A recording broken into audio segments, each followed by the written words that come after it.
Nous interrompons votre programme pour vous parler de notre maître à tous, le JDR. Bienvenue dans cet hebdomadaire sur l'actualité rôliste francophone. Mais d'abord, un message de notre sponsor, Mon Boulot. Je remercie Mon Boulot de me donner de l'argent pour acheter du matériel, un modèle et plein, voire trop de jeux et de financements. J'y apprends la patience. Beaucoup de patience. Ah, si je pouvais te quitter. La météo des financements participatifs. Début du financement pour l'actual play de Naetherion, Throne of Elden, Ardenvale, sur Ulule. Il propose des campagnes inspirées de licences connues comme Elden Ring, Fallout ou Magic the Gathering. Pas de palier, chacun donne ce qu'il souhaite et aura droit à toutes les contreparties. Les épisodes audio et vidéo, les PDF des scénarios et tous les documents. Première campagne prévue pour octobre 2023 si les 2000 € sont atteints, et plus il y aura d'argent récolté, plus il y aura de campagnes différentes. Pour l'instant, seulement 5% ont été récoltés. Vous avez jusqu'au 29 septembre pour participer. Bonne chance à Naetherion. Le financement de Incroyable Détective de Monstres continue jusqu'au 9 septembre sur Ulule. Le jeu est déjà financé, on en a déjà parlé, ne vous privez pas. Fin du financement de Grok, financé de justesse grâce à un mécène.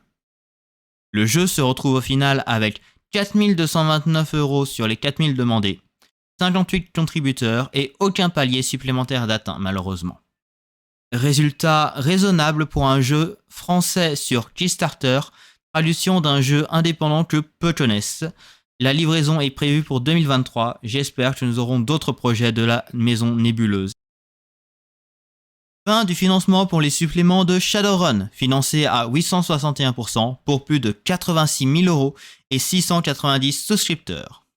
Le financement a profité de la notoriété du jeu, qui a fait que la majorité ont pris la contrepartie à 100 € comprenant tous les suppléments. Tous les paliers ont été débloqués et la livraison est prévue pour cet hiver. Fin du financement pour les mondes de Châteauloup, financé à 114%, tout juste, plus de 2000 € et 76 contributions. Aucun palier n'a été financé.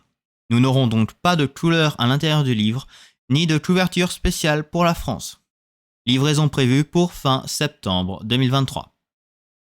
Fin du financement des Chroniques d'Aetherion.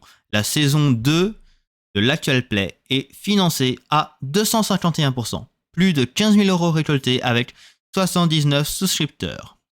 11 paliers ont été débloqués dont une partie avec des enfants, une partie uniquement avec des MJ d'actual play, des épisodes supplémentaires et le visionnage du film Barbie. La suite après les vacances en septembre. Fin du financement pour Errance de Meute, financé à plus de 300% pour plus de 24 000 € et 312 souscripteurs. Tous les paliers ont été débloqués avec des scénarios et des illustrations supplémentaires. Livraison prévue pour cette rentrée. La semaine prochaine se finit les financements de Trégor le 10 juillet, déjà financé, d'Arcane 15 le 11 juillet, déjà financé, de Cowboy Bebop le 11 juillet, déjà financé. Le livret de découverte pour Bannière de la Liberté de Imperial Media Production est disponible. Il s'agit d'un jeu de rôle de pirates de l'espace inspiré par la science-fiction pulp des années 1930. Vous pouvez trouver le livret de 100 pages pour 5 € sur Itch.io, DriveThru-RPG et Game on Tabletop en PDF et sur Lulu pour une version imprimée. Studio Absinthe de Kelren va traduire le jeu Monster Care Squad, jeu de Sandy Pug Games inspiré par les films Ghibli. Plutôt que de chasser et capturer des monstres, le jeu vous propose de les soigner. Les illustrations sont de toute beauté et le jeu possède même sa propre bande originale. Il est espéré pour la rentrée. Tous les nominés au Annie Award sont annoncés. Représentant français, Vermine 2047 est nominé dans Best Setting et Fate Forge, ou Dragon en français, le livre 2 des créatures dans Best Monster, tous les deux du studio Agathe. Agathe a déjà gagné l'an dernier un Ennies avec le CD de musique pour Esther N et 1 Ennis pour la tétralogie de Dragon dans Meilleure écriture. Cela laisse poser la question, est-ce que plus de jeux français devraient être traduits à l'étranger pour faire montrer le rayonnement du jeu français? À voir.